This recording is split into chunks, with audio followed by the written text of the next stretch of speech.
सलाम दोस्तो, आउं आहियां हुज़ूर लवारी। जेकॾहिं कराची अचण खां पोइ नौकरी नथी मिले त छा कजे? काफ़ी दोस्त इहो सुवालु पुछंदा आहिनि, काफ़ी दोस्त परेशान हूंदा आहिनि। आउं तव्हांखे ॿुधाईंदो हलां, सभ खां पहिरियां अव्हांखे इहो करिणो आहे, पंहिंजो जेको दाइरो आहे उनखे इंतिहाई वसी करे छॾिणो आहे। उनजो मतिलबु इहो आहे त तव्हांखे जेको बि प्रोफेशनल माण्हू कराची में मिले थो, उन्हनि सां तव्हां पंहिंजी हेलो हाय रखो, उन्हनि सां तव्हां पंहिंजी दोस्ती वधायो।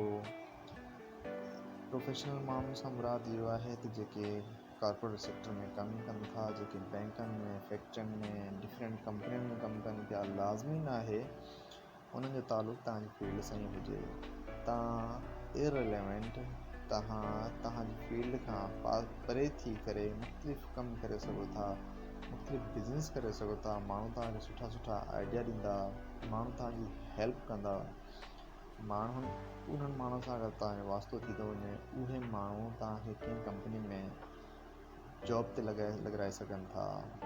सो हिकु ॿी इंतिहाई अहम ॻाल्हि इहा आहे त उन्हनि माण्हुनि वटि टाइम इलाही घटि हूंदो, छो जो कराची जा माण्हू हिकु न बल्कि 2-3 नौकरियूं कनि था, उन्हनि वटि टाइम न हूंदो आहे। सो तव्हांजो पंहिंजो कमु आहे, तव्हांखे बार बार उन्हनि लाइ वञिणो पवंदो, तव्हांखे उन्हनि खे टाइम ॾियणो पवंदो, तव्हांखे पंहिंजी जेका एग्ज़िस्टेंस आहे, पंहिंजो वजूद उन्हनि जे साम्हूं ज़ाहिर कराइणो पवंदो, ताकी उन्हनि जे ज़हन में इहा शइ अची वञे त तव्हां बि हिते मौजूदु आहियो। ॿी इंतिहाई ज़रूरी ॻाल्हि इहा आहे त उहो आहे तव्हांजो इख़लाक़। अक्सर जेके दोस्त ईंदा आहिनि, ख़ासि तौर ते जॾहिं उहे पास आउट थींदा आहिनि यूनिवर्सिटियुनि मां, त उहे इहो सम्झंदा आहिनि त जीअं असां यूनिवर्सिटी में लाइफ गुज़ारी, हिते बि असां ईअं गुज़ारींदासीं। ईअं बिल्कुलु बि न आहे, उनजो उलट हूंदो आहे। निबड़त में तव्हांखे रहणो पवंदो, तव्हांजो इख़लाक़ तव्हांखे बहितर करिणो पवंदो।